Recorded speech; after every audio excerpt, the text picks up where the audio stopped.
अस्सलाम वालेकुम बेटा, कैसे हो आप लोग? ठीक हो बच्चों? आप लोगों के साथ मैं 9th क्लास से एक टॉपिक शेयर करने लगा हूँ, चैप्टर नंबर 5 से, जिसका नाम है बॉयज़ लॉ। बच्चों, इस बॉयज़ लॉ में मैं आपको तीन चीज़ें बताऊंगा। बॉयज़ लॉ क्या है, उसकी मैथमेटिकल फॉर्म, और एंड पे उसकी experimental verification.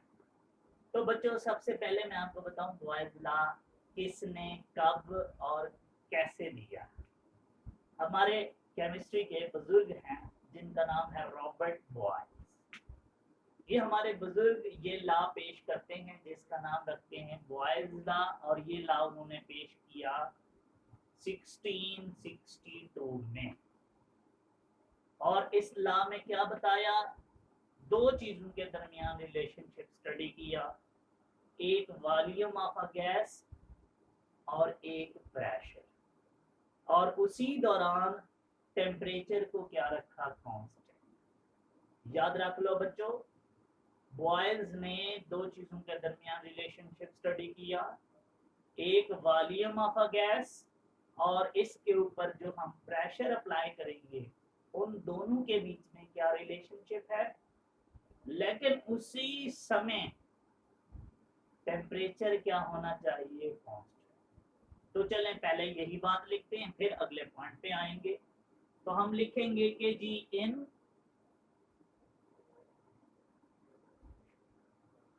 1662 Robert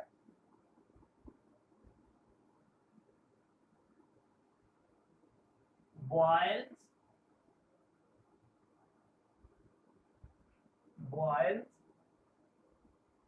study the relationship between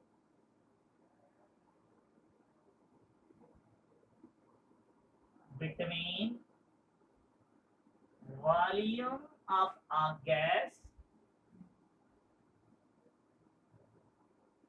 and pressure at constant pressure, sorry, at constant temperature। जब बच्चों उसने इन दो चीजों के दरमियान रिलेशनशिप स्टडी किया तो उसने क्या ऑब्जर्व किया, वो सुनो। उसने ऑब्जर्व किया कि जब मैं गैस के ऊपर प्रेशर ज्यादा कर देता हूं तो गैस के मालिक्यूल एक दूसरे के करीब आ जाते हैं, और जैसे ही करीब आते हैं उनका वॉल्यूम क्या हो जाता है, कम। और जब वो प्रेशर क्या करता है, कम, तो गैस के मालिक्यूल एक दूसरे से दूर जाते हैं और वॉल्यूम क्या हो जाता है, ज्यादा। इट्स मीन कि प्रेशर और वॉल्यूम ऑफ अ गैस एक दूसरे के इनवर्सली प्रोपोर्शनल हैं। यही बात उसने स्टडी की। लेकिन याद रहे, उसी दौरान टेम्परेचर क्या था, कांस्टेंट। तो इसी बात को लिखते हैं definition. At constant temperature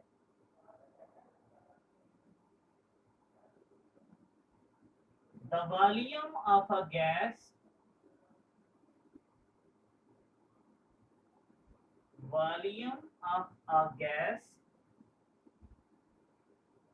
is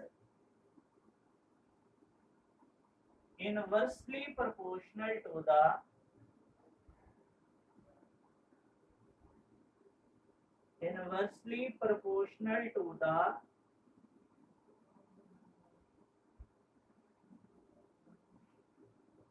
pressure। Pressure के वॉल्यूम ऑफ अ गैस क्या होता है, इनवर्सली प्रोपोर्शनल, और this is called Boyle's law. बच्चों, इसी बात को मैं मैथमेटिकली लिख के दिखा देता हूँ। तो नेक्स्ट हम हेडिंग लगाएंगे मैथमेटिकल।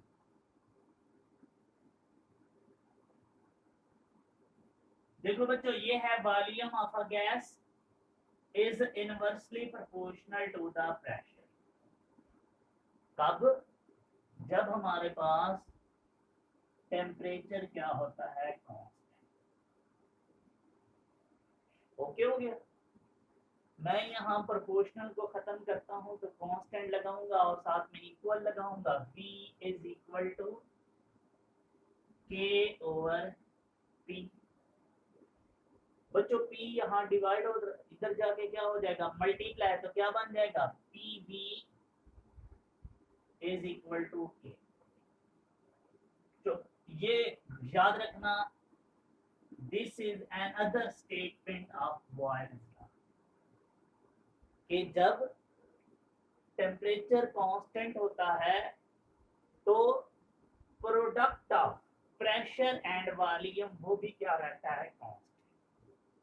याद रखना, ये भी डेफिनेशन होती है बॉयल्स की कि the product of pressure and volume remains constant at the constant temperature.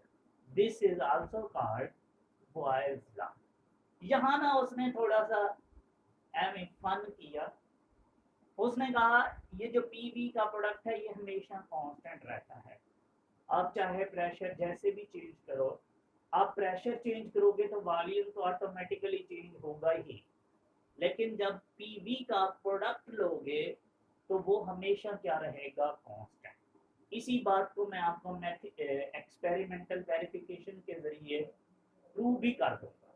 तो अभी जस्ट हम यहाँ लिखते हैं, हम कहते हैं कि अगर हमारे पास सपोज करो कि P हमारे पास क्या है, 1, तो आप कहोगे फिर V भी क्या होगा, 1 इज इक्वल टू K। वो कहता है नहीं नहीं, P हमारे पास 2 है।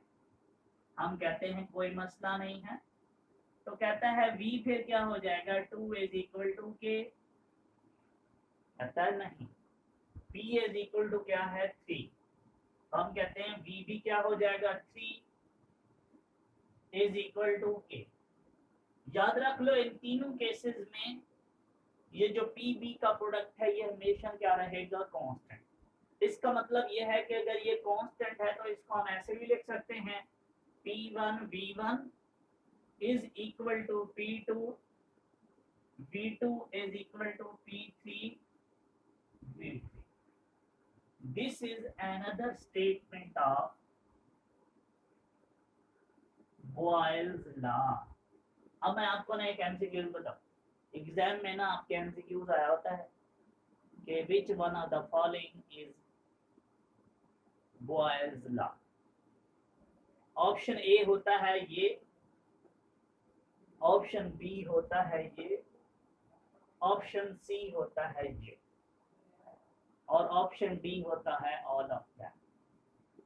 आप हमेशा जल्दी में रहते हो लोग, तो आप क्या करते हो, पहला ऑप्शन देखा ये और इसको टिक लगा दिया कि भाई बॉयल्स यही कहता था कि V इनवर्सली प्रोपोर्शनल है P के, टिक लगा के चले गए।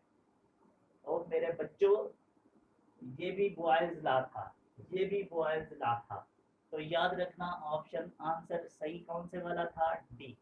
तो इसलिए हमेशा चारों ऑप्शन को गौर से पढ़ना। ठीक हो गया जी। अब मैं इसी बात को साबित करने के लिए बच्चों आपके साथ एक एक्सपेरिमेंटल वेरिफिकेशन शेयर करता हूं जो आपके बुक वाले ने शेयर की हुई है, ताकि ये वाली बात क्लियर हो जाए कि पीवी का प्रोडक्ट हमेशा क्या रहता है, कांस्टेंट। आप जितना प्रेशर चेंज करो उतना ही वॉल्यूम चेंज होगा, और साथ ही फिर पीवी हमेशा क्या रहेगा, कांस्टेंट। तो ये देखो जी, हम नेक्स्ट हेडिंग लगा लेते हैं, एक्सपेरिमेंटल वेरिफिकेशन।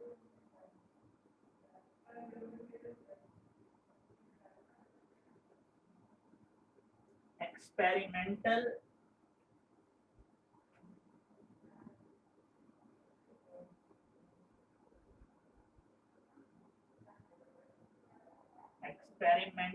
वेरिफिकेशन। बच्चों हम लोग 3 सिलेंडर लेने लगे हैं।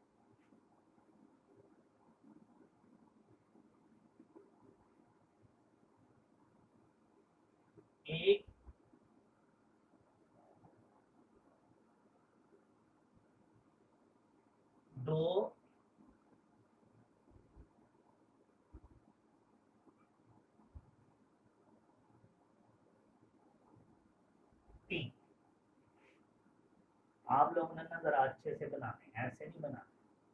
मैंने ये 3 सिलेंडर लिए हैं बच्चों, इन तीनों के ऊपर टेम्परेचर कांस्टेंट है। लाइक ये रूम टेम्परेचर के ऊपर है जी 25 डिग्री सेल्सियस। तीनों सिलेंडर का टेम्परेचर क्या है सेम। बच्चों मैंने इसके अंदर गैस फिल की हुई है, और याद रखना जो आप अंदर गैस फिल करते हो उसकी अमाउंट भी क्या होती है सेम। जब हम बड़ी क्लासेस में जाते हैं ना तो हम साथ में ये भी कहते हैं कि यहाँ टेम्परेचर कांस्टेंट नहीं है, बल्कि उसके साथ गैस की अमाउंट जिसे हम बोलते हैं number of moles of gas, वो भी क्या होते हैं कांस्टेंट। मीन जितनी गैस मैं इस सिलेंडर में फिल करने लगा हूँ उतनी इधर है, उतनी ही इधर है। गैस की अमाउंट भी सेम है, टेम्परेचर भी क्या है सेम।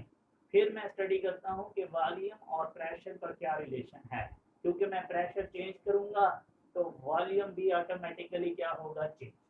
देखो बच्चों ये मेरे पास है जी एक मूवेबल पिस्टन। मूवेबल पिस्टन हम उसे बोलते हैं जो ऊपर नीचे हो सके। चलें जी, ये क्या है जी मूवेबल पिस्टन। बच्चों मैंने इसके ऊपर ना इस टाइम सपोज कर रहा हूं कि जो हमने प्रेशर अप्लाई किया है वो 2 ATM है, ये 2 ATM। तो मैंने देखा कि इसके अंदर जो गैस का वॉल्यूम है वो है 1 dm³। कितना है 1 dm³। मैंने नोट किया यहां से लेके यहां तक ये जो वॉल्यूम था कितना था 1 dm³। मुझे थोड़ी सी शरारत आई, मैंने प्रेशर बढ़ा। कितना किया मैंने प्रेशर,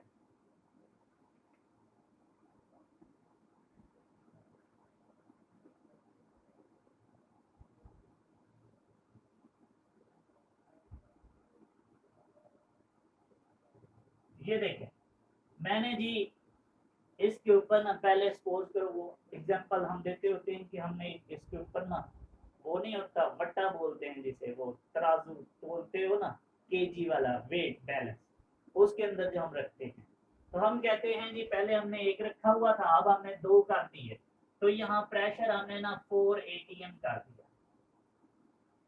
मैंने आपको कहा था ना ये हमारे पास क्या है मूवेबल। मूवेबल का मतलब यह है कि जब प्रेशर क्या हुआ ऊपर ज्यादा तो ये क्या हो गया नीचे, इस तरीके से।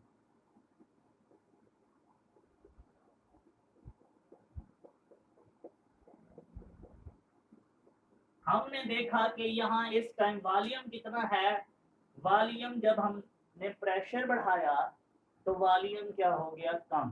कितना हो गया जी 1/2 dm³। हमने कहा यार ये तो बात वो सही करता था कि जब हम वॉल्यूम जब हम प्रेशर बढ़ाएंगे तो वॉल्यूम क्या होगा कम होगा, कि यहाँ प्रेशर क्या था कम तो वॉल्यूम क्या है ज्यादा। यहाँ प्रेशर क्या हो गया है ज्यादा तो वॉल्यूम क्या हो गया है कम। उसने कहा आओ इस कंटेनर में देखो क्या है, मैं प्रेशर कहते हैं मैं और बढ़ा रहा हूँ। क्या किया जी उसने प्रेशर के साथ,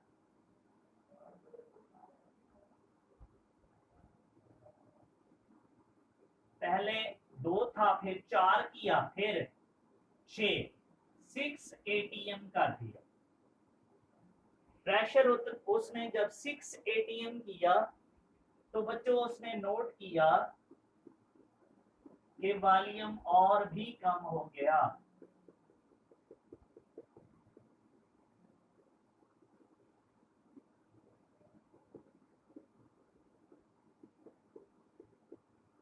कितना वॉल्यूम हो गया जी उसके पास 1/3 dm। तो ये उसका एक्सपेरिमेंटल वेरिफिकेशन थी।